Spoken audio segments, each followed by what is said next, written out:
শিশুকে ইমানি তরবিয়ত শিক্ষা দেওয়া।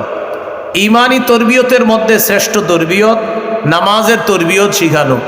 7 বছর বয়সে নামাজের আদেশ করা, 10 বছর বয়সে প্রয়োজনে মৃদু আঘাত করা। 7 বছর বয়সে আপনার ছেলে মেয়ে যে নামাজের কথা বললেই শুনবে, বিষয়টা এমন না। ওদেরকে শৈশব থেকে নামাজের ব্যাপারে ওদেরকে অভ্যস্ত করতে হবে। শিশু যখন ঘুমায়, আপনার স্ত্রীকে বলবেন মাঝে মাঝে শিশুর পাশে নামাজে দাঁড়াইতে।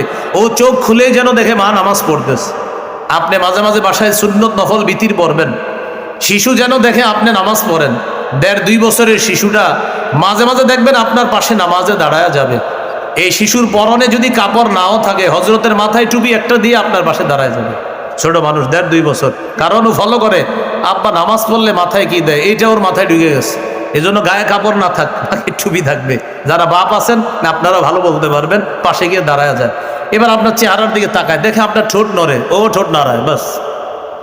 এবার রুকুতে যায়, ও রুকুতে গিয়ে তো আপনারা দেখা মুশকিল ওর জন্য, ও তো ছোট, আপনি একটু বড়, এখনো এইভাবে আপনার দিকে তাকাবে,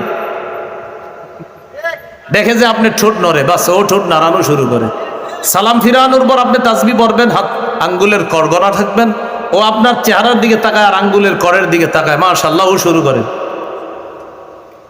রবের শুকরিয়া আদায় করবেন যে আমার রব এত সুন্দর একটা বিষয় আমার সন্তানের মস্তিষ্কে বসায় দিয়েছে। এইভাবে অভ্যস্ত করা সন্তানকে। قال رسول الله صلى الله عليه وسلم مروا أولادكم بالصلاة وهم أبناء 7 سنين। সন্তানকে নামাজের আদেশ করো যখন তাদের বয়স 7 হয়। ওয়াদরিবুহুম আলাইহা ওয়াহুম আবনাউ 10 সিনিনা। যখন তাদের বয়স 10 হয় প্রয়োজনে তাদেরকে মৃদু আঘাত করো।